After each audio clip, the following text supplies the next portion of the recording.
에스겔 37장 11절부터 14절까지 우리 다 같이 읽겠습니다. 또 내게 이르시되 인자야, 이 뼈들은 이스라엘 온 족속이라. 그들이 이르기를 우리의 뼈들이 말랐고 우리의 소망이 없어졌으니 우리는 다 멸절되었다 하느니라. 그러므로 너는 대언하여 그들에게 이르기를 주 여호와께서 이같이 말씀하시기를 내 백성들아, 내가 너희 무덤을 열고 너희로 거기에서 나오게 하고 이스라엘 땅으로 들어가게 하리라.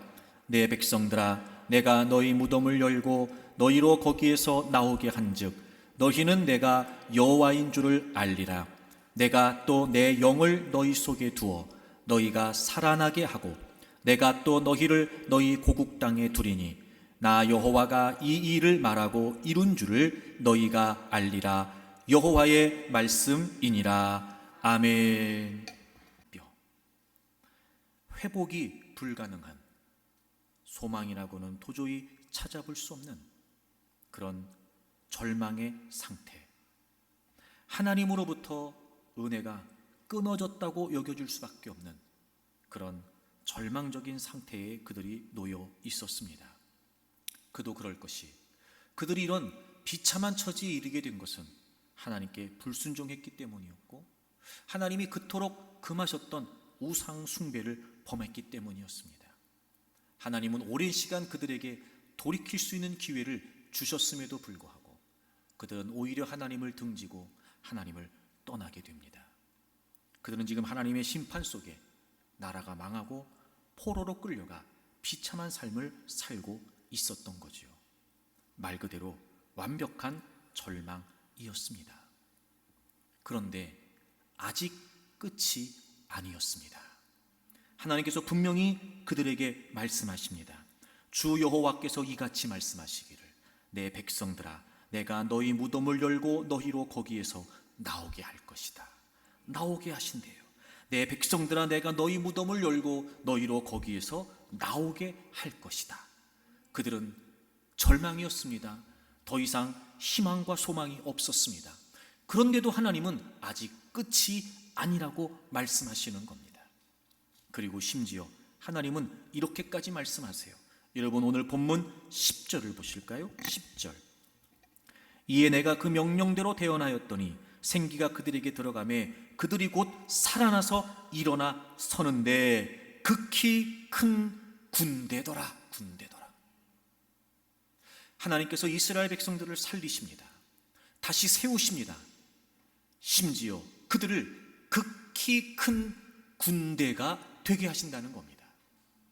여러분, 이게 무슨 의미일까요? 군대가 되게 하신다는 게 무슨 의미일까요?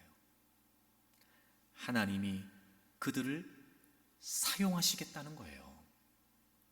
그냥 살리시는 게 아니에요. 그냥 이끌어내시는 게 아니에요. 그냥 세우시는 게 아니에요. 하나님께서 그들을 군대로 만드셔서 다시 사용하시겠다는 겁니다. 지금 그들은 쓸모없이 버려진 마른 뼈가 되어서 바벨론의 포로로 끌려왔습니다. 쓰레기처럼 버려진 무력한 마른 뼈들이 되어서 그들은 지금 그렇게 방치되어 있는 것처럼 보여집니다. 하지만 하나님께서는 그들을 다시 살리셔서 그들을 다시 사용하시기 위해 그들을 극히 큰 군대로 만드시겠다는 겁니다. 여전히 포기하지 않으시는 하나님, 그럼에도 불구하고 여전히 그들을 쓰시기를 원하시는 하나님, 그들을 가꾸시고 그들을 보배롭고 존귀하게 만드셔서 극히 큰 군대가 되게 하셔서 하나님의 거룩한 뜻을 위해 사용하시려고 하는 하나님. 사랑하는 교우 여러분, 바로 그 하나님이 우리의 하나님이십니다. 사실 골짜기의 마른 뼈들은 스스로 아무것도 할 수 없습니다. 그래서 절망입니다. 바랄 수 있는 것이 끊어졌어요. 절망. 하지만 하나님은 그대로 내버리시는 게 아니었습니다. 그대로 버려두시겠다는 게 아니었습니다. 이제 하나님이 개입하시겠다는 겁니다. 그들을 살리시고 그들을 일으켜 세우시고 다시 그들을 거룩한 군대로 만드셔서 하나님이 쓰시겠다는 겁니다. 아하, 하나님은 지금 절망 속에서도 희망을 말씀하고 계시는 거지요. 그렇다면 우리는 절망 속에서도 얼마든지 갈망할 수 있습니다. 바랄 수 있는 것이 끊어졌습니다. 절망입니다. 스스로 할 수 있는 것이 아무것도 없습니다. 그런데 하나님이 개입하십니다. 하나님이 사용할 수 있을 만한 극히 큰 군대가 되게 하시겠답니다. 그러니 우리는 이제 절망 중에도 간절히 바랄 수 있습니다. 갈망할 수 있습니다. 사랑하는 교우 여러분, 혹시 지금 여러분 절망적인 상황 가운데 있습니까? 그 상황이 오랫동안 지속되고 있고 아무리 몸부림쳐도 해결되지 않을 것 같고 그냥 이렇게 살아야 되나 보다 포기하고 좌절할 수밖에 없는 절망 말입니다. 더 이상 바랄 수 있는 것이 끊어진 절망 말입니다. 하지만 그렇지 않습니다, 여러분. 얼마든지 절망을 갈망으로 바꿀 수 있습니다. 하나님께서 역사하시기 때문에 그렇습니다. 얼마든지 절망에서도 우리는 간절히 바랄 수 있습니다. 갈망할 수 있습니다. 왜냐하면 하나님께서 개입하셔서 일하실 것이기 때문에 그렇습니다. 아무리 절망이어도 우리는 갈망할 수 있습니다. 하나님이 여전히 우리를 포기하지 않으시기 때문입니다. 사랑하는 교우 여러분, 여러분에게 놓여지는 절망적인 상황 때문에 여러분의 인생이 절망으로 끝나지 않기를 바랍니다. 이제 절망을 갈망으로 바꾸십시오. 이제 절망하지 말고 갈망하십시오. 절망 속에서도 갈망하십시오. 나는 할 수 있는 게 아무것도 없지만 하나님은 행하실 수 있다. 나는 아무것도 할 수 없는 마른 뼈와 같은 처지이지만 하나님은 개입하셔서 일하실 수 있다. 그렇게 여러분, 절망 중에도 갈망하는 여러분, 절망을 갈망으로 바꿀 수 있는 여러분들이 되기를 바랍니다. 그렇다면 여러분, 우리가 절망 중에 뭘 갈망하는 걸까요? 그저 막연하게 혹은 맹목적으로 잘 될 거야, 다시 뭐가 될 거야, 뭐 이런 걸 갈망하라는 걸까요? 아니요, 그렇지 않아요. 우리가 절망 중에도 갈망할 수 있는 건 하나님의 일하심이거든요. 하나님이 개입하시는 거거든요. 과연 하나님께서는 이렇게 쓸모없는 마른 뼈처럼 버려져 있는 이스라엘 백성들을 어떤 과정을 통해서 살리시고 세우시고 군대가 되게 하신다는 걸까요? 바로 그 하나님의 역사하심을 우리가 갈망해야 될 것입니다. 이 에스겔 37장의 환상은 바로 앞에 에스겔 36장의 말씀의 연속이고 성취입니다. 에스겔 36장을 통해서 하나님은 이미 마른 뼈와 같은 이스라엘 백성들을 다시 회복하시겠다는 말씀을 하세요. 그리고 37장에서 에스겔에게 환상을 보여주신 것입니다. 자, 우리 오늘 36장을 좀 살펴보려고 하는데요. 먼저 36장 17절, 18절을 좀 보겠습니다. 36장 17절 보세요. 인자야, 이스라엘 족속이 그들의 고국 땅에 거주할 때에, 그러니까 나라가 멸망하기 전에 그들의 행위로 그 땅을 더럽혔나니 나보기에 그 행위가 월경 중에 있는 여인의 부정함과 같았느니라. 여러분, 그들이 더럽혀졌다는 거예요. 더러워졌다는 거예요. 부정하게 됐다는 거예요. 18절 보실까요? 그들이 땅 위에 피를 쏟았으며 그 우상들로 말미암아 자신들을 더럽혔으므로 내가 분노를 그들 위에 쏟아, 이렇게 말씀하세요. 그들이 자신들을 스스로 더럽혔다는 거예요. 하나님 말씀에 불순종하고 하나님이 금하셨던 우상 숭배를 함으로 말미암아 그들은 더럽혀졌어요. 그들이 더러워졌어요. 하나님께서 이스라엘 백성들을 다시 살리시고 군대로 사용하시기 위해 제일 먼저 하셨던 게 뭐냐면 그들의 상태를 지금 말씀하시는 거예요. 사실 그들이 그렇게 됐던 이유가 바로 그들이 더럽혀졌었기 때문입니다. 19절을 보실까요? 그들을 그 행위대로 심판하여 각국에 흩으며 여러 나라에 해쳤다. 지금 그들이 그렇게 바벨론에 의해 멸망을 하고 포로로 끌려가고 뿔뿔이 흩어지게 된 이유가 뭐였어요? 그들의 죄로 인해 그들이 더러워졌기 때문이었습니다. 그래서 하나님께서는 그들을 다시 세우시고 다시 군대로 일으키시기 위해 뭘 하시겠어요? 24절을 보세요. 24절. 내가 너희를 여러 나라 가운데서 인도하여 내고 여러 민족 가운데서 모아 데리고 고국 땅에 들어가서 맑은 물로 너희에게 뿌려서 너희로 정결하게 하되 곧 너희 모든 더러운 곳에서와 모든 우상 숭배에서 너희를 정결하게 할 것이며, 하나님께서 이스라엘 백성들을 다시 사용하시기 위해서 지금 그들의 상태를 말씀하세요. 너희들이 너희들의 죄 때문에 더러워졌어. 내 말을 듣지 않았어. 우상 숭배를 했어. 너희들이 다 더러워졌다. 그래서 너희들이 지금 이런 처지가 된 거야. 그리고 하나님께서는 그들을 다시 사용하시기 위해 말씀하십니다. 내가 너희들에게 맑은 물을 뿌려서 너희들을 정결하게 할 것이다. 너희들이 지었던 그 죄들, 그 모든 더러운 곳에서, 그 우상 숭배에서 너희들을 깨끗하게 할 것이다. 그렇습니다, 여러분. 어떻게 우리가 절망을 갈망으로 바꿀 수 있을까요? 어떻게 우리가 절망적인 상황에서도 갈망할 수 있을까요? 뭘 갈망할 수 있을까요? 바로 하나님께서 우리를 깨끗하게 하심을 갈망해야 됩니다. 정결케 하심, 깨끗하게 하심. 물론 여러분, 우리가 겪는 모든 고통이나 어려움들이 우리의 죄 때문이다 이렇게 단정 지을 수는 없습니다. 그럼에도 불구하고 우리가 부정할 수 없는 사실, 여러분, 우리의 범죄로 인해 우리의 삶에 여러 많은 어려움들이 주어지게 된다는 거예요. 지금 이스라엘 백성들이 그랬습니다. 하지만 하나님은 그렇게 끝이 아니라고 말씀하세요. 그리고 그들을 정결하게 하시겠다는 거예요.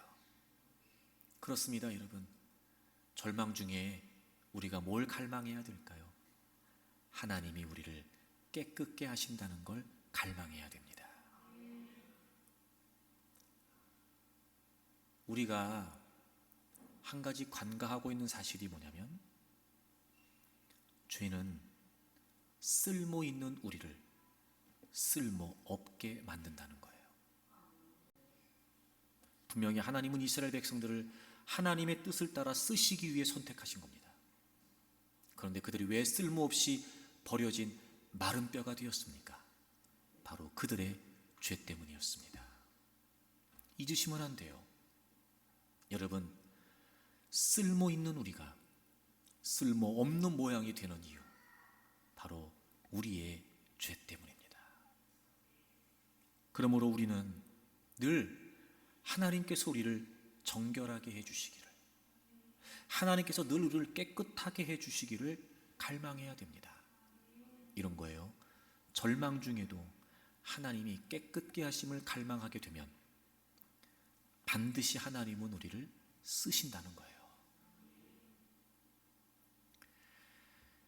그도 그럴 것이, 여러분, 아무리 아름답고 크고 화려하고 고가의 그릇이 있다 할지라도 그 그릇이 깨끗하게 되어 있지 않으면 그 그릇에는 그 어떤 음식도 담을 수 없습니다. 심지어는 여러분, 깨끗하게 닦아놓은 그릇이라 할지라도 며칠이 지나거나 몇 주가 지나면 다시 사용하기 위해 한 번 더 닦잖아요. 무슨 의도예요?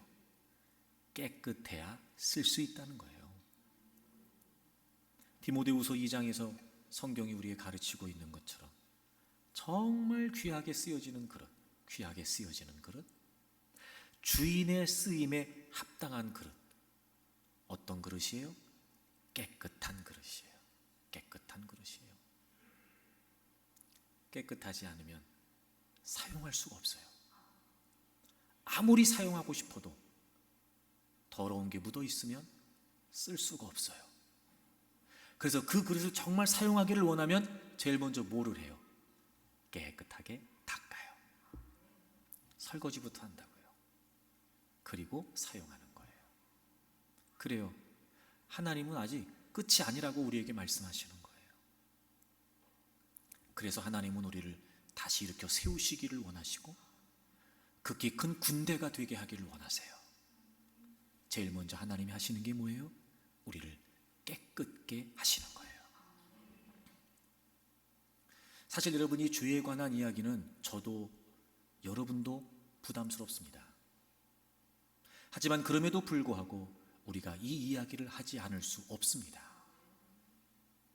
불편하다고 해서, 다소 꺼려진다고 해서 이 이야기를 우리가 하지 않게 되면 우리는 점점 죄에 대한 의식이 소홀해지게 됩니다. 그러므로 우리는 늘 이미 우리가 예수 그리스도를 믿음으로 의롭다 하심을 받은 용서받은 죄인인 건 분명하지만 여전히도 용서가 필요한 죄인이라고 하는 사실을 인식해야 됩니다. 그도 그럴 것이 여러분, 나는 믿음으로 의롭다 하심을 받았어, 나는 이제 구원 받았어, 정말 그게 깨달아진 사람은요, 날마다 자신의 죄성을 살피지 않을 수가 없어요. 왜요? 내가 믿음으로 의롭다 하심을 받은 이유가 뭐예요? 어떻게 그렇게 됐어요? 예수 그리스도께서 내 죄를 위해 십자가에 죽으셨기 때문이에요. 그럼 내가 믿음으로 의롭다 하심을 받았다는 걸 생각할 때마다 누구 생각이 나야 돼요? 내 죄 때문에 죽으신 주님 생각이 나야 돼요. 내가 얼마나 처절한 죄인이었어요. 내가 얼마나 처참한 죄인이었어요. 아무 죄가 없으신 예수 그리스도께서 십자가를 지지 않으셨다면 용서받을 수 없는, 구원받을 수 없는 완벽한 죄인이었단 말이에요. 내가 가장 극악무도한 죄인이었어요. 내가 예수 그리스도를 못 받게 한 가장 처참한 죄인이었다고요. 정말 믿음으로 의롭다 하심을 받았다는 사실을 깨달았다면 어찌 우리가 그런 우리의 실존을 간과할 수 있겠냔 말입니다. 그런데 분위기가 이상해요. 점점 이제 믿음으로 의롭다 하심을 받았으니까 됐다는 겁니다. 마치 여러분, 믿음으로 구원받았다는 게 무슨 천국행 티켓 받은 것처럼 뒷주머니에 집어넣어놓고 이제는 나는 그냥 내 마음대로 알아서 살겠다, 건들지 말아라, 이런 분위기가 되는 것 같아요. 그렇지 않아요 여러분. 그게 얼마나 심각한 문제인지를 그래서 성경이 우리에게 지적하고 있는 겁니다. 자, 우리 요한일서 1장을 찾겠습니다. 정말 심각합니다 여러분. 8절을 보세요. 만일 우리가 죄가 없다고 말하면 스스로 속이고 또 진리가 우리 속에 있지 아니할 것이요. 만약에 우리가 죄가 없다고 말한다면 여기에서 죄는 우리 안에 있는 죄악된 본성, 죄를 짓게 하는 그 본성, 죄의 성향, 성품을 말해요. 제가 늘 강조했지만 우리는 죄를 지어서 죄인이 아니라 죄인이기 때문에 죄를 지어요. 저도 여러분도 우리가 믿음으로 의롭다 하심을 받은 건 분명하지만 그건 하나님이 의로 여겨주신 것뿐이지 우리 안에 여전히 죄악된 본성이 있단 말이에요.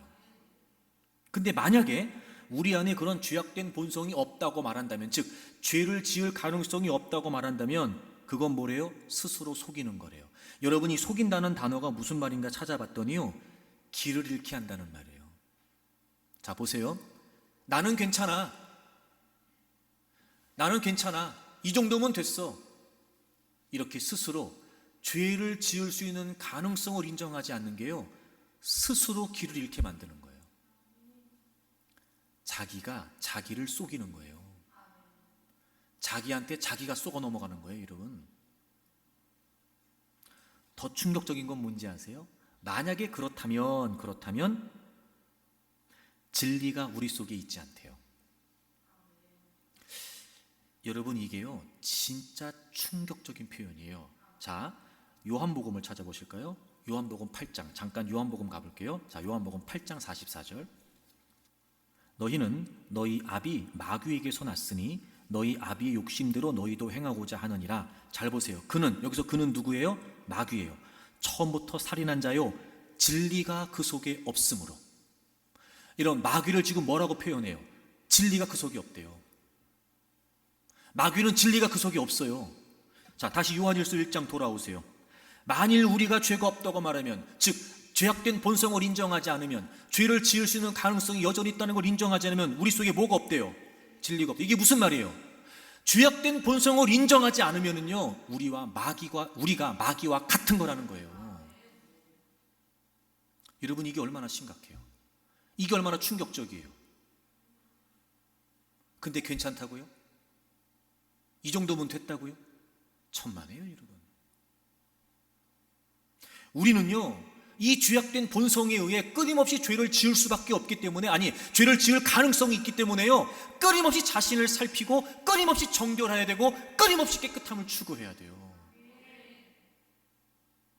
만약 그렇지 않으면 우리 안에 진리가 없대요. 마귀와 똑같은 사람이 된다는 거예요. 여러분, 이보다 더 강력한 경고가 어디 있어요? 하나님께서 하나님 백성들에게 너네들이 그렇게 하면 너희들이 마귀와 똑같은 존재가 되는 거야 라고 말씀하시는 것처럼 강력한 경고가 어디 있냐고요, 여러분. 그런데 어찌 이걸 소홀히 여기겠습니까? 그런데 어찌 이걸 간과할 수 있겠습니까? 사랑하는 교우 여러분, 우리는 날마다 깨끗해져야 되는 존재들이에요. 절망하지 마세요. 이제 갈망하세요. 나의 죄를 위해 죽으시고 부활하신 그 예수 그리스도께 끊임없이 우리의 죄악된, 우리의 그릇된, 범죄한 모든 것들을 하나님께 내어놓고 자비와 긍휼과 용서를 구하십시오. 그러나 그럼에도 불구하고 우리가 우리의 죄를 자백하게 되면, 고백하게 되면, 여러분이 자백이라고 하는 단어가 현재형이에요. 계속해서 부정할 수 없어요. 우린 끊임없이 죄를 지을 수 있는 가능성이 있는 존재들이란 말이에요. 계속해서 자백하라는 건 계속해서 살피라는 거겠죠. 계속해서 깨끗해져야 된다는 의미겠죠. 늘 더러워질 수 있는 상황이니까 계속해서 지속적으로 깨끗함을 추구해 가지 않으면 안 된다는 거예요. 회개하면 용서해 주시겠다는 거예요. 그 문제가 뭐예요? 죄 짓는 게 문제예요? 아니요. 회개하지 않는 게 문제예요. 만약에 죄 짓는 그 자체가 문제라면 이런 말씀을 우리에게 약속하실 리가 없어요. 그냥 죄 지면 끝이에요. 근데 주님이 약속해 주셨어요. 자백하면 깨끗하게 하시겠다는 거예요. 그러니까 무슨 말이에요? 죄 짓는 건 문제가 되지 않아요. 물론 이 말이 그러니까 죄를 지어도 된다 이 말은 아니에요. 오해하지 마세요. 그 말이 아니고, 죄를 짓는다, 우리가 범죄한다 그 자체가 문제가 아니라 그럼에도 불구하고 깨끗함을, 정결함을 추구해 가지 않는 게 문제라는 거예요. 그래서 뭐가 필요해요? 회개가 필요해요. 여러분, 절망 중에도 우리는 정결함을, 깨끗함을 갈망해야 됩니다. 깨끗하면 얼마든지 쓰임받을 수 있거든요. 깨끗하면 얼마든지 사용될 수 있거든요. 그런데 이제는 점점 자신의 내면을 살피고 자신의 성품을 살피고 자신의 삶을 살피면서 회개하려고 하지를 않아요. 여러분, 하루 종일 일하시고 생활하시고 저녁에 집에 들어가서 식사하고 그리고 반드시 뭐 해요? 씻어요. 손 같은 경우는요, 하루에도 몇 번씩 씻어요. 예전하고 달리 요즘은요, 거의 매일 샤워도 해요. 머리도 감고. 왜 그래요? 하루 종일 다니면서 지저분해졌으니까요. 자기 전에 씻고 자요. 제가 곰곰이 생각해 봤더니 왜 굳이 씻어야 될까 이런 마음이 들었는데, 곰곰이 생각해 봤더니 씻지 않으면 불결하잖아요. 그 불결한 게 보니까 건강에 직결되더라고요. 그죠, 여러분? 하루 종일 살면서 먼지에 각종 오물들이 손에 다 묻고 몸에 다 묻고 그대로 살면 당연히 우리의 건강에 악영향을 미쳐요. 보세요. 회개하지 않는 건요, 우리의 믿음이 건강할 수가 없어요. 회개해야 건강해져요. 근데 자기 몸은 씻을 줄 알아요. 지저분한 게 묻으면 당장이라도 가서, 아니 급하게 물티슈라도 가지고 씻을 줄은 알아. 근데 우리의 죄를 살피지 않아요. 우리의 범죄를 살피지 않아요. 사랑하는 교회 여러분, 이제 절망하지 말고 정결함을 갈망하십시오. 날마다 십자가, 날마다 예수 그리스도를 바라보면서 저는 여러분들이 늘 회개하는 분들이 되기를 바랍니다. 그래서 여러분, 우리가 정결하게 되기 위해서, 깨끗하게 되기 위해서는요, 범죄를 회개해야 돼요. 또 하나, 범죄하기 전에, 그러니까 범죄를 했다면 회개해야 돼요. 또 하나, 범죄하기 전에 뭐가 필요하냐면 범죄를 경계해야 돼요. 자, 여러분 창세기 3장을 좀 찾아보실까요? 이미 2장에서 하나님께서 다 니네가 먹어라, 다 니네 마음대로 먹어, 다 괜찮아. 그런데 선악을 알게 하는 나무의 열매는 먹지 마, 먹지 마 분명히 말씀하셨고, 너희들이 먹으면, 너가 먹으면 반드시 죽어, 이렇게 말씀하셨어요. 아주 명확하게 하나님 말씀하셨어요. 자, 그런데 3장을 1절 보세요. 3장 1절. 그런데 뱀은 여호와 하나님이 지으신 들짐승 중에 가장 간교하니라. 뱀이 여자에게 물어 이르되, 뱀이 여자에게 질문했어요. 이렇게, 하나님이 참으로 너희에게 동산 모든 나무 열매를 먹지 말라 하시더냐. 자, 보세요. 아직 죄를 짓지 않았어요. 그렇죠 여러분? 아직 범죄하기 전이에요. 하나님은 먹지 마, 먹으면 무조건 죽어 라고 말씀하셨고, 아직 범죄하기 전에 사단이 뭐해요? 물어봐요.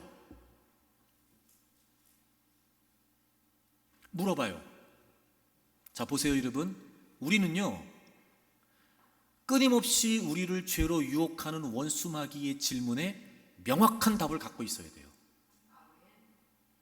그래야 경계가 됩니다. 분명히 사단이 물어봤어요. 뭐라고요? 하나님이 참으로 너희에게 동산 모든 나무 열매를 먹지 말라 하시더냐? 물어봤어요. 자, 그러면 뭐라고 답하면 돼요? 아니야, 다 먹어도 되는데 동산 중앙에 있는 선악을 알게 하는 나무는 먹지 말라고 하셨어 라고 답하면 된단 말이에요. 그 2절에 이렇게 얘기해요. 여자가 뱀에게 말하되, 대답하는 거예요. 그 질문에, 동산 나무 열매를 우리가 먹을 수 있으나 동산 중앙에 있는 나무 열매는 하나님 말씀에 너희는 먹지도 말고 만지지도 말고 너희가 죽을까 하노라 하셨느니라, 이렇게 대답을 해요. 답이 틀렸어요. 지금 답이 분명하지가 않아요. 답이 명확하지가 않아요. 애매합니다. 하나님은 만지지 말라는 말 하신 적 없어요. 그죠? 먹지 말라고만 하셨어요. 하나님은 반드시 죽는다고 하셨지 죽을까 말까 이런 말씀하신 적이 없어요. 그랬더니 4절에 뱀이, 사단이 여자에게 이르되 너희가 결코 죽지 아니하리라. 보세요. 하나님은 명확히 말씀하셨는데 사단의 물음에 하와가 명확히 답을 하지 못했어요. 그랬더니 사단이 명확히 이야기를 해요. 결코 죽지 않아. 여러분 희한하죠? 하나님은 반드시 죽는다고 하셨어요.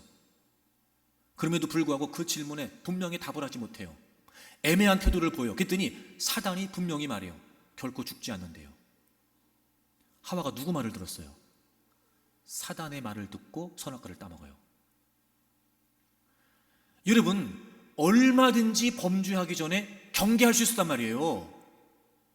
뭐로? 이미 하나님이 하신 말씀으로 명확하게 답을 했으면 됐어요. 분명하게 선을 그었으면 됐어요. 근데 애매모호해진 거예요. 답이 분명하지 않기 때문에 덫에 걸리는 거예요. 사랑하는 교회 여러분, 우리가 정결하고 깨끗함을 갈망해야 사용될 수 있어요. 그래서 범죄를 회개해야 돼요. 두 번째, 범죄를 경계해야 돼요. 어떻게 해요? 말씀을 분명히 하는 거예요. 확실한 하나님의 말씀으로 확신 있게 답을 하면 돼요. 당연하죠 여러분. 범죄가 뭐예요? 말씀에 어긋난 거예요. 그게 죄예요. 그럼 왜 죄를 지어요? 말씀이 분명하지 않으니까요. 사랑하는 교회 여러분, 범죄를 회개하십시오. 범죄를 경계하십시오. 그리고 어떤 절망적인 상황에서도 이제 갈망하세요. 하나님, 저를 더 깨끗게 해주십시오. 하나님, 저를 더 정결케 해주십시오. 하나님 저를 더 신실하고 거룩하게 하셔서 하나님의 쓰임에 합당하게 만드시려고 하는 거지요. 하나님, 제가 주어진 상황 때문에 이제 절망하지 않겠습니다. 여기서 제가 끝이 아니라는 거 이제 확신하겠습니다. 하나님, 저 더 깨끗하게 씻어주세요. 더 정결하게 씻어주세요. 저를 더 거룩하게 해주세요. 그래서 하나님의 쓰임에 합당한 존재가 되도록 하나님 저를 좀 이끌어주세요. 사랑하는 교회 여러분, 이제 절망하지 말고 갈망하십시오. 두 번째, 우리가 절망해서 뭘 또 갈망해야 되냐? 하나님이 일하심을 어떻게 우리가 갈망해야 되느냐? 자, 에스겔 36장을 다시 돌아오세요. 우리가 아까 24절, 25절을 봤죠? 자, 에스겔 36장 26절을 보세요. 그 다음에 하나님이 이렇게 하신대요. 또 이렇게 하신대요. 또 새 영을 너희 속에 두고 새 마음을 너희에게 주겠다. 새 영을 너희 속에 두고 새 마음을 너희에게 주겠다. 새 영, 새 마음. 여러분, 여기서 이 새롭다라고 하는 말은 이전 것과는 완전히 다른 성질을 의미해요. 이런 거예요. 새 마음을 주시고 새 영을 주시겠다는 걸 보면 이전에도 마음이 있었고 이전에도 영이 있었던 거예요. 근데 그건 쓸모가 없는 거예요. 그래서 하나님께서 새로운 영을, 새로운 마음, 이전 것과는 완전히 다른 것에, 다른 성질의 것을 주시겠다는 거예요. 여기서 새 영, 새 마음은 대부분의 학자들이 동일한 의미로 해석을 해요. 우리의 감정, 우리의 의지, 우리의 생각 등 이 새 영과 새 마음은 굳이 구분하려고 하기보다는 우리의 전 인격을 말해요. 우리의 영혼을 포함한 우리의 전 인격. 하나님께서 우리의 전 인격을 새롭게 하시겠다는 거예요. 그리고 이스라엘을 극히 큰 군대로 삼으셔서 다시 하나님의 뜻대로 쓰시겠다는 거예요. 두 번째, 절망 가운데 우린 갈망해야 돼요. 하나님이 일하시는 것을. 하나님은 뭘 하세요?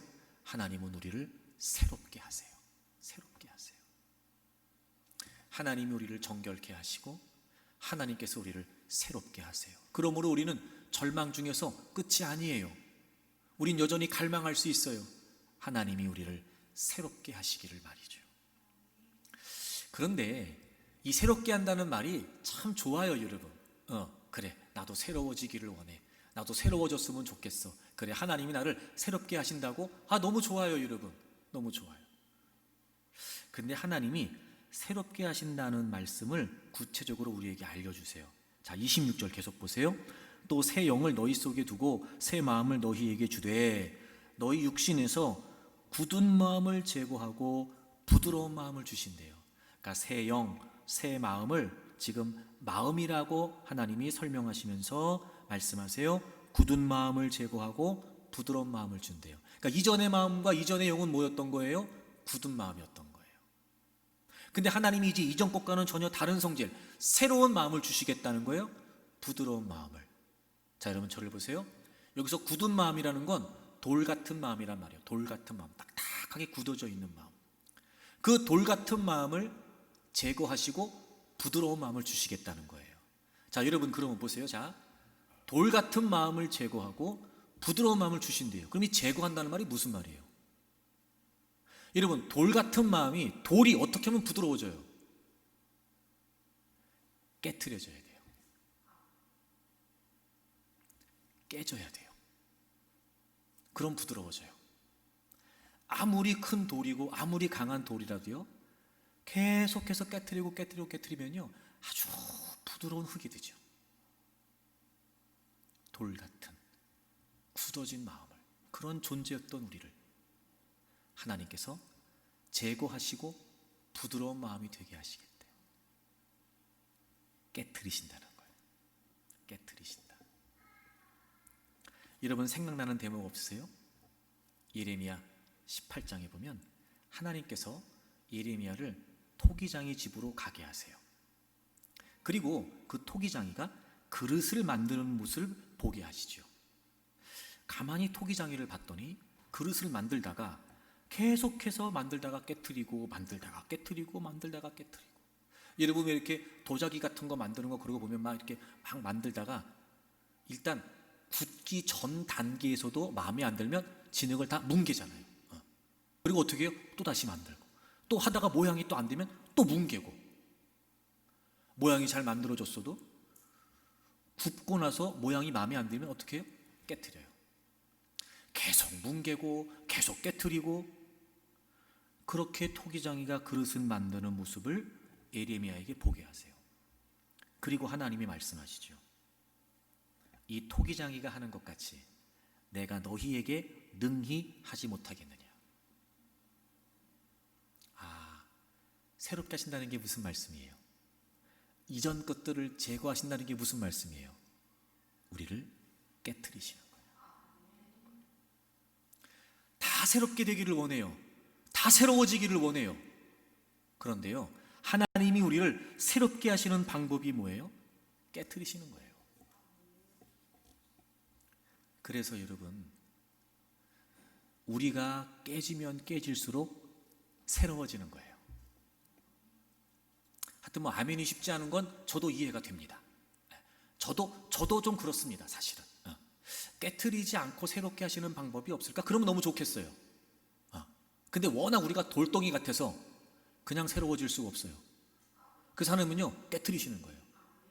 뭉개고 깨트리시고 깨트리시고 뭉개시고 부수시고. 그래서 그런 과정을 통해 하나님은 우리를 계속 새롭게 하시는 거예요. 날마다 새롭게 하시는 거예요. 다양한 많은 상황들을 겪게 하시면서 그 상황을 겪지 않았다면 우리가 깨지거나 깨어지지 않았을 우리의 그런 부분들을 하나님이 계속 다루어 가시는 거예요. 그러니까 여러분, 절망하지 말고 갈망하세요. 지금 하나님이 여러분들을 깨끗게 하시는 것과 더불어 지금 하나님이 여러분들을 새롭게 하시는 거예요. 그래서 하나님이 원하시는 모양대로 만들어 가시는 거죠. 여러분 잘 아시겠지만 그 일본의 세계적인 작가 무라카미 하루키라고 있잖아요. 그의 장편 소설 중에 1Q84라고 하는 소설이 있는데 거기에 이런 문장이 나오더라고요. 욕실에 좁은 틈새에 딱 들어맞는 타일을 고르듯이 그 자리에 꼭 필요한 언어를 신중하게 선택하고 다양한 각도에서 그것이 맞춰진 상태를 검증한다. 작가들이 하나의 사물에 하나의 언어를 새겨놓듯이 작가들에게 있어서 언어라는 건 그저 대충 적당히 글을 쓰는 게 아니고 마치 모래 속에서 사금을 골라내듯이 아주 치열하게 고뇌를 거쳐 그 딱 적당한 마치 그 욕실 좁은 틈새에 탁 들어맞는 타일을 찾아내듯이 골라내듯이 그렇게 하나의 언어를 골라낸다는 거예요. 지금 하나님이 우리에게 그 작업하고 계시는 거예요. 인류도공하고 삼류도공의 차이점이 뭔가 봤더니 삼류도공은 자기가 만든 도자기를 깨트리지 못한대요. 아까워서. 그러니까 그가 파는 작품은 다 싸구려가 된다는 거예요. 근데 인류도공들은 1년 아니 10년에 단 하나밖에 작품을 만들지 못하더라도 최상의 작품이 나올 때까지 계속 깨트린대요. 계속. 그리고 최고의 걸작이 나오는 거예요. 하나님이 지금 우리에게 그 작업하고 계시는 거예요.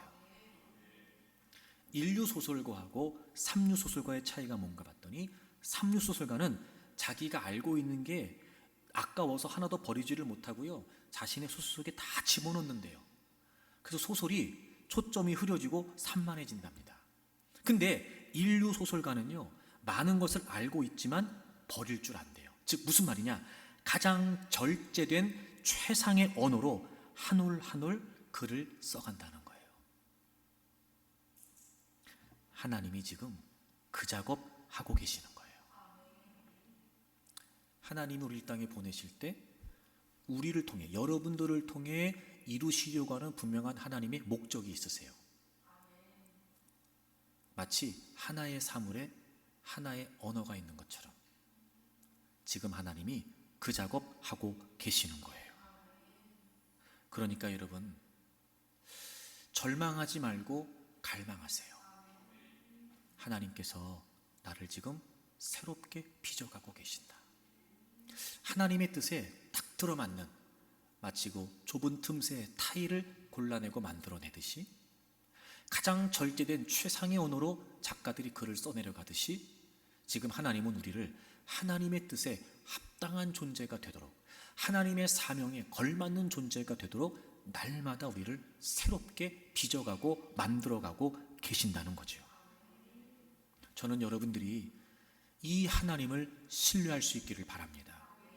그러니까 지금 마른 뼈처럼 절망할 수밖에 없는 상황이라 할지라도 저는 여러분들이 절망하지 않기를 바랍니다.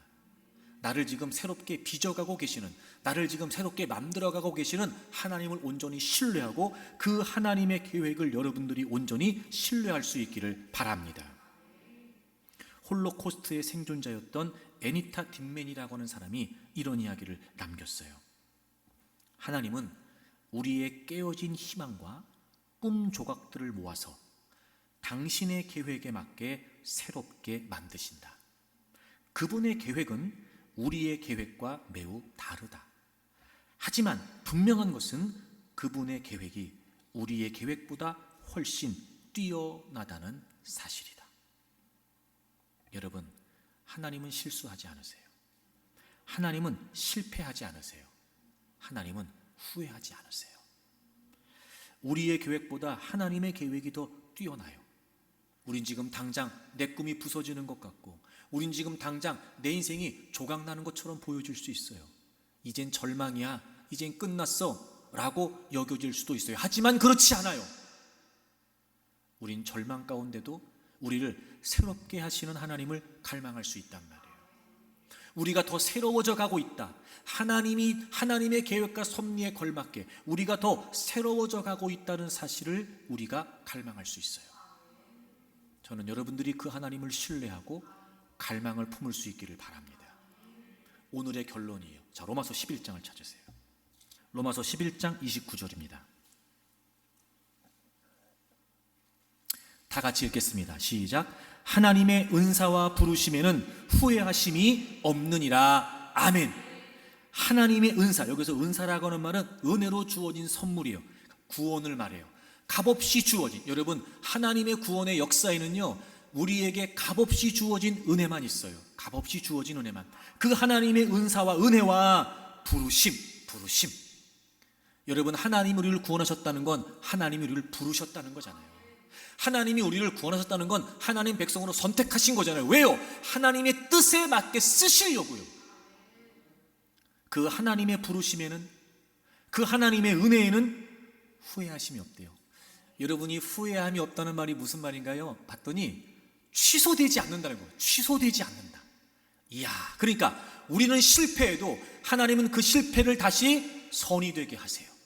왜요? 하나님은 우리를 부르신 뜻을 취소하지 않으시거든요. 우리는 실수해요. 우리는 범죄해요. 그래도 하나님은 후회함이 없으세요. 즉 돌이키지 않으세요. 우리를 향하신 하나님의 계획, 하나님의 섭리, 하나님 반드시 그 뜻대로 이루시기 위해서 우리는 실수하고 범죄하고 실패하지만 그 모든 것들을 다 선한 일이 되게 하세요. 정결케 하시고 새롭게 하심으로 말미암아 하나님은 반드시 작정하신 것을 결코 포기하지 않고 이루신다는 거예요. 그러니 여러분, 하나님께는 쓸모없는 게 하나도 없어요. 하나님이 고치시기도 하고, 하나님이 갖다 붙이시기도 하고, 하나님이 깎아내시기도 하고, 그렇게 해서 하나님은 계속해서 우리를 빚어가세요. 그러니 이제 우리는 그 하나님을 온전히 신뢰하고 우리 자신을 하나님께 맡기고 겸손히 그분을 의지하면 돼요.